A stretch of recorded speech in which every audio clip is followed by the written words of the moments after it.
Thousands of you left a comment on the last video telling me the same thing. You said, Eli, that tree does not grow in my state, and you were right. So I went back, I drove to Holmes County. I sat with two families I have known for years, and I asked them one question: what grows everywhere? What they showed me is older, simpler, and thrives in every climate in the United States, including yours. There is a plant that produces over 100 gallons of fuel per acre. It grows from Florida to North Dakota. It needs no refinery, no pipeline, and no permission from anyone. The Amish have been pressing it into oil for generations, feeding the leftover meal to their animals and running their equipment on it, while the rest of us stood in line at the gas station. The reason you have never heard about this system is documented in a book called The Forbidden Fuel, A History of Power Alcohol, published in 1983, that names every company and every lobbyist who paid to keep it from you. The first time I saw it working was in a shed outside Sugar Creek, Ohio. A man named Samuel had a hand press bolted to a workbench, a 5-gallon bucket underneath catching golden oil, and a diesel generator running in the corner with no smell and no smoke. I asked him where his fuel came from. He did not point at a gas station. He pointed at the field behind his barn. Sunflowers, 6 rows of sunflowers growing along the fence line, planted in May, harvested in September, pressed in October. And before this video is over, I am going to show you something that happened in a small town in Kansas in 1938, something involving 2,000 gas stations across 8 states. That will change how you see every gallon of fuel you have ever purchased in your life. That detail alone is worth staying to the end. But first, you need to understand why this plant works so well, why it was deliberately buried, and why it matters right now, even if you already own a home and have no intention of farming a single acre of land.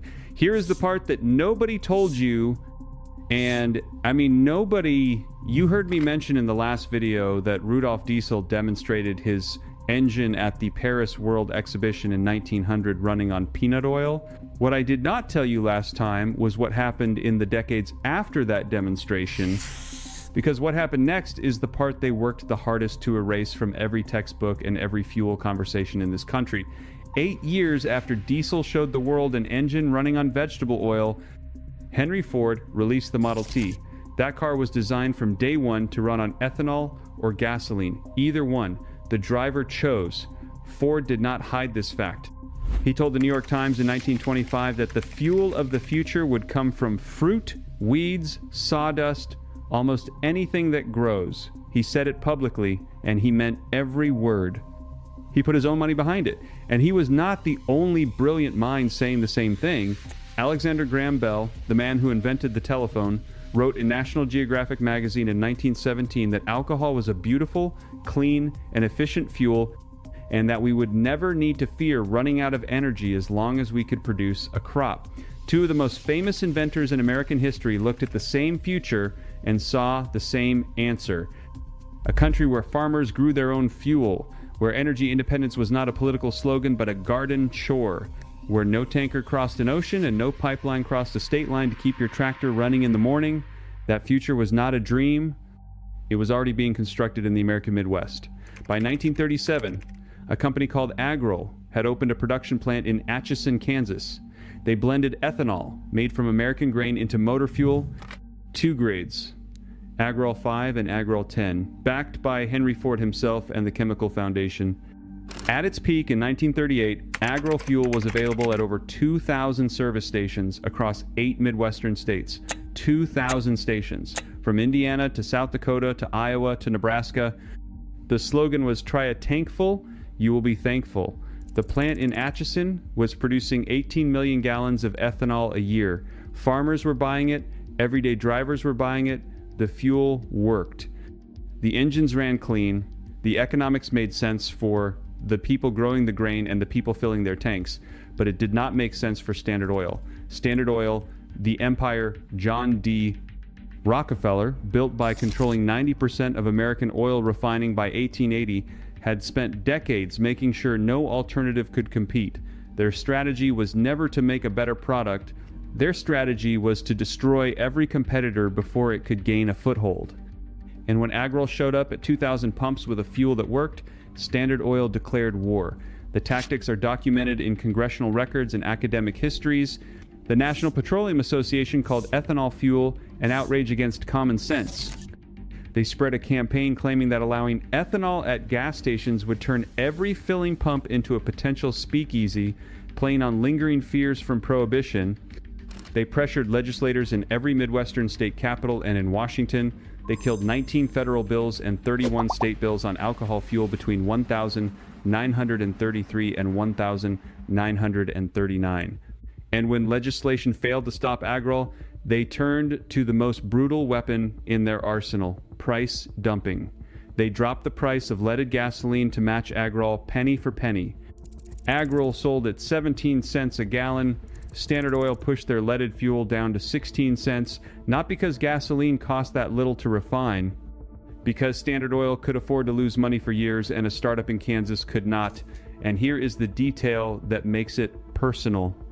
The fuel Standard Oil was pushing at 16 cents a gallon to undercut Agrol was leaded gasoline.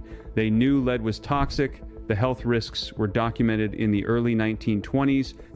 Workers at refineries producing tetraethyl lead were getting sick, losing their minds, and dying. The Surgeon General held hearings on it, but Standard Oil kept selling leaded fuel for 50 more years because adding lead was cheaper than blending ethanol as an anti-knock agent. Ethanol would have done the same job without poisoning a single person. But ethanol came from farms. Lead came from refineries they already owned. The managers at the Agrol plant went on record accusing the oil industry of sabotage, propaganda, and deliberate economic warfare. By 1939, Agrol closed its doors, not because the fuel failed, not because drivers rejected it, because it could not survive a price war against the wealthiest corporation the world had ever seen, while that corporation simultaneously lobbied every legislature in the Midwest to block support for ethanol. But here is the part that should stop you cold. 3 years after they helped kill Agrol, the United States entered a rubber crisis during World War II. The military desperately needed synthetic rubber for tires, engine gaskets, raincoats, hoses, everything that kept the war machine running. And where did the government turn? They reopened the exact same ethanol plants they had helped destroy. The same chemists who designed the Agrol facility in Atchison, including a man named Leo Christensen, went back to work producing ethanol for aviation fuel and synthetic Buna S rubber. By 1944, 3/4 of all synthetic rubber produced in America came from Midwestern corn ethanol plants. The same fuel the petroleum industry called an outrage against common sense was literally winning the war. And when the war ended in 1945, they shut those plants down again. Every single one. The infrastructure dismantled. The knowledge shelved. The farmers sent back to buying someone else's fuel.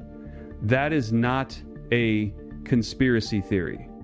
That is a budget decision made by men who understood exactly what farm fuel could do and decided it was more profitable to make sure you never found out. Now, let me show you the plant that changes everything. And I mean everything. The sunflower. Not a garden decoration, not something your grandmother grew for looks along the driveway. An industrial fuel crop that has been hiding in plain sight on American farms for over a century. Here are the numbers, and they are from university research, not from a blog. Sunflower seeds contain 40 to 42% oil by weight. The best varieties push past 45%. Compare that to soybeans at around 18 to 20%. More than double the oil content per seed. 1 acre of oilseed sunflowers in good conditions produces between 1,300 and 2,000 pounds of seed. Press those seeds and you get somewhere between 35 and 105 gallons of raw oil from a single acre, depending on growing conditions and your press efficiency. A farmer in western Wisconsin documented the high end of that range, 2,000 pounds of seed per acre, 48% oil content, 76% extraction rate. That equals 105 gallons of fuel from 1 acre of sunflowers. That is not a theoretical model. That is a field result from a real man on a working farm. And according to the Farm Energy Extension Program, sunflower oil yields are consistently superior to soybean for biodiesel, often producing double or triple the fuel per acre. The sunflower is a drought-tolerant crop with a deep root system. It grows in a wide variety of soil conditions. It can be planted in late spring and harvested by early fall in most regions. Hybrids exist that mature in under 90 days. Now here is the connection to the Amish that most people miss entirely. Cornell University Small Farms published a detailed report on oilseed farming that includes a direct reference to Amish practice. The Amish feed sunflower meal and oil to their horses. That is what gives them those healthy, shiny coats you notice when you drive through Lancaster County or Holmes County. The Amish know this plant. They have always known it. They press the seeds. They burn the oil. They feed the leftover meal to their livestock. Zero waste. The oil goes in one direction. The high-protein cake goes in another. Nothing is thrown away. Nothing requires a factory or a shipment from overseas. A farmer named John Williamson at State Line Farm in North Bennington, Vermont, has been growing oilseed crops for biodiesel since 2004. He farms 40 acres of sunflowers, canola, flax, and mustard. He built a reactor in what he calls his bio barn that processes 400 gallons per batch. He averages 75 gallons of biodiesel per acre. His tractor runs on the fuel. He grows in his own fields. He does not buy diesel. He grows it, and the leftover meal feeds his animals and enriches his soil. This man has been doing it for over 20 years in Vermont, one of the coldest states in the country. But sunflowers are not the only option. And this is where the story gets critical for those of you in the far north. Canola produces between 75 and 240 gallons of oil per acre, depending on conditions and variety. That is potentially 3 to 5 times what soybeans produce. It grows exceptionally well in cool climates: Minnesota, Wisconsin, Michigan, Pennsylvania, New York, Ohio. These are canola states. Penn State Extension has documented canola as a premier biodiesel crop for Pennsylvania. They have grown 70 acres of canola on university farmland and run their own diesel tractors on canola-based fuel. 1 bushel of canola seed yields just over 2 gallons of fuel. Here is the advantage that matters most if you live where winters are real. Penn State confirmed that canola-based biodiesel has a lower cloud point than biodiesel made from soybeans or animal fats. That means it stays liquid at colder temperatures. It does not gel up in your fuel lines when the thermometer drops below freezing. If you live in a state where January means single digits, canola is your crop. The university proved it in their own equipment. And then there is flaxseed. If you watched my video on wood preservation, you already know this plant. Boiled linseed oil, that is flax. Same plant, same oil, different use. It preserves your fence posts, your barn siding, your deck boards, but that exact same oil also runs in a diesel engine. It also lubricates farm machinery, bearings, and chains. 1 plant, 3 jobs: fuel, wood treatment, and mechanical lubrication. The Amish figured that out a long time before any extension agent wrote it down. All 3 crops, sunflower, canola, and flax, grow in hardiness zones 3 through 8 or wider. That covers every state in the lower 48. Every single one. No exceptions. Now, if you already own a house and you are thinking this only applies to people building from scratch, stay with me, because this next part is specifically for you. You do not need 40 acres. You do not need 20. You do not need a barn or a tractor or a single piece of farm equipment you do not already own.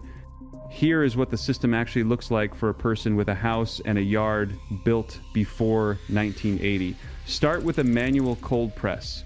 $60 to $100. It bolts to any workbench or table. You feed dried sunflower seeds in one end. Clear golden oil drips out the bottom into a jar or bucket. The solid seed cake pushes out the other side, and that cake is high protein feed for chickens, goats, or garden compost. The process takes about 30 minutes per batch. The press has no motor, no electronics, and no parts that wear out in a normal lifetime. Samuel showed me one he had been using for 11 years. Same press, same bench. Never replaced a single piece. Cold-pressed oil stores for 6 to 12 months in a sealed container, kept out of direct sunlight. You press in the fall after harvest, and you have fuel and lamp oil straight through to the following summer. No freezer, no preservatives, just a sealed bucket in a cool corner of your garage or basement. If you plant a 1/4 acre of oilseed sunflowers along your fence line or in a side lot, a strip of land most people use for absolutely nothing, you can press enough oil in one harvest season to run a kerosene heater through winter, fill oil lamps for emergency lighting during every power outage, lubricate every small engine and piece of machinery in your garage, and blend fuel for any diesel engine on your property. That blend is the part people refuse to believe until they see it with their own eyes. You can mix 20 to 30% raw pressed sunflower oil with standard pump diesel and run it in any diesel engine without a single modification. No conversion kit, no chemistry degree, no special filtration beyond a basic screen. You pour it in and the engine runs. Mythbusters tested this on camera. A diesel car that normally got 33 miles per gallon on petroleum diesel ran at 30 miles per gallon on filtered vegetable oil. 3 miles per gallon difference. The car ran great with no problems. That 3-mile penalty is the cost of total fuel independence for every diesel machine you own. A homesteader in Wisconsin has been mixing cold-pressed sunflower oil with diesel in his farm tractor for years. 105 gallons from 1 acre means he grows enough supplemental fuel in the corner of a single field to power his equipment through an entire planting and harvesting season. One corner, one field, one season. And the sunflowers themselves are improving his soil with their deep root system while they grow. There is no crop on earth that gives you fuel, animal feed, soil improvement, and beauty all at the same time. Except this one. The complete system fuel, heating, water, and every household bill is laid out step by step in the Amish home system. The link is in the description. But stay here, because what I am about to show you next is the part they work the hardest to erase. Now think about this at a neighborhood scale. 5 families on the same road, each planting a 1/4 acre of sunflowers, that is just over an acre total, press the seeds together one Saturday afternoon, split the oil 5 ways. Every family walks away with enough fuel and lamp oil to reduce their dependence on outside energy for the entire winter. The Amish do not do this alone, they do it together. That is part of the system most people never consider. For those of you with livestock, there is a third system that costs almost nothing to build and nothing to operate: biogas from manure. Penn State Extension documented this extensively. Pennsylvania alone produces 5.5 million tons of cow manure every year. A single dairy cow generates enough waste for 40 cubic feet of net biogas production per day. That gas is methane, chemically identical to the natural gas that arrives through the pipe from your utility company. A simple anaerobic digester built from a 55-gallon drum produces between 200 and 400 liters of cooking gas per month.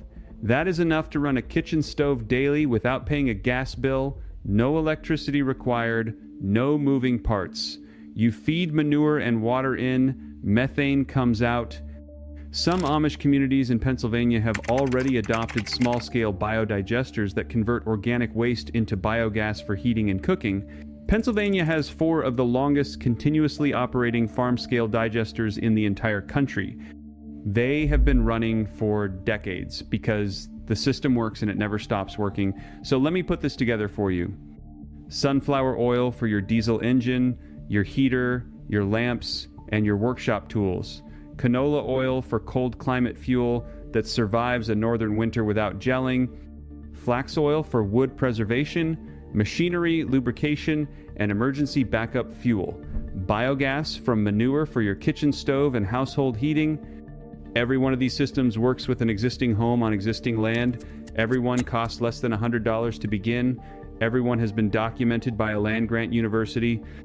And every single one has been standard practice in Amish communities for longer than most of us have been alive. The complete system, fuel, energy, water, heat, is laid out step by step in the Amish Home System Guide. The link is in the description below.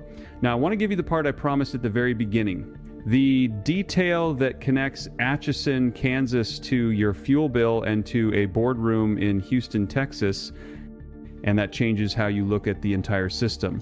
After the Agrol plant was shut down in 1939 and reopened and shut down again in 1945, the federal government tracked energy subsidies for the next 6 decades. The General Accounting Office compiled the numbers between 1968 and the year 2000. The United States government gave $150 billion in tax credits and subsidies to the petroleum industry. In that exact same period, the entire farm, fuel, and ethanol industry received $11 billion. $150 billion versus $11 billion. That is not a free market deciding which fuel is cheaper. That is a $139 billion thumb on the scale, paid with your tax money, designed to make petroleum look like the only affordable option while every alternative starved. When someone tells you that pressing your own fuel is not economical, understand what that sentence actually means. It means the math was rigged before you sat down to calculate it. Petroleum looks cheap because your own money was used to make it look cheap, and they knew what they were protecting far beyond the price at the pump. In July of 1977, a senior Exxon scientist named James Black stood before the company's management committee in their corporate headquarters and delivered a presentation that should have changed the world. He told them, using their own data, that carbon dioxide from burning fossil fuels was warming the planet. He warned that doubling atmospheric carbon dioxide would raise global temperatures by 2 to 3 degrees. He told those executives that humanity had a window of 5 to 10 years before hard decisions about changing energy strategy would become critical. A year later, he repeated the warning with updated models. Exxon's internal scientists confirmed his projections by 1982 with their own climate models that turned out to be remarkably accurate decades later. Exxon did not develop alternatives. Exxon spent the next 30 years funding organizations that publicly denied the science their own researchers had confirmed. Inside Climate News and Scientific American both documented this from hundreds of pages of internal Exxon memos.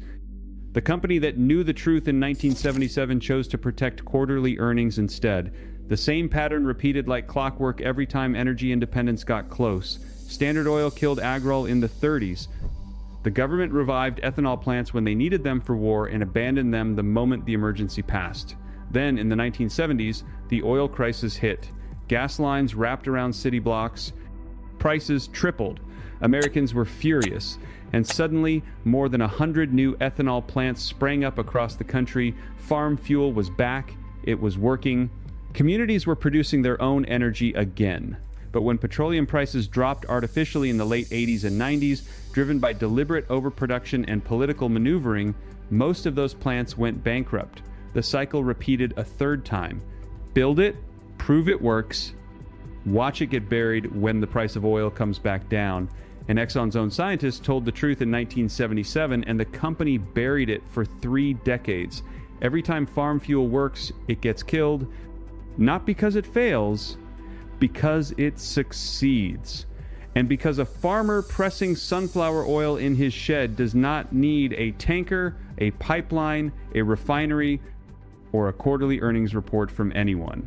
There is a book that documents this entire cycle in meticulous detail. It is called The Forbidden Fuel, A History of Power, Alcohol. It is an academic history, not a pamphlet. It traces every step of the systematic suppression of farm-based fuel from the early 1900s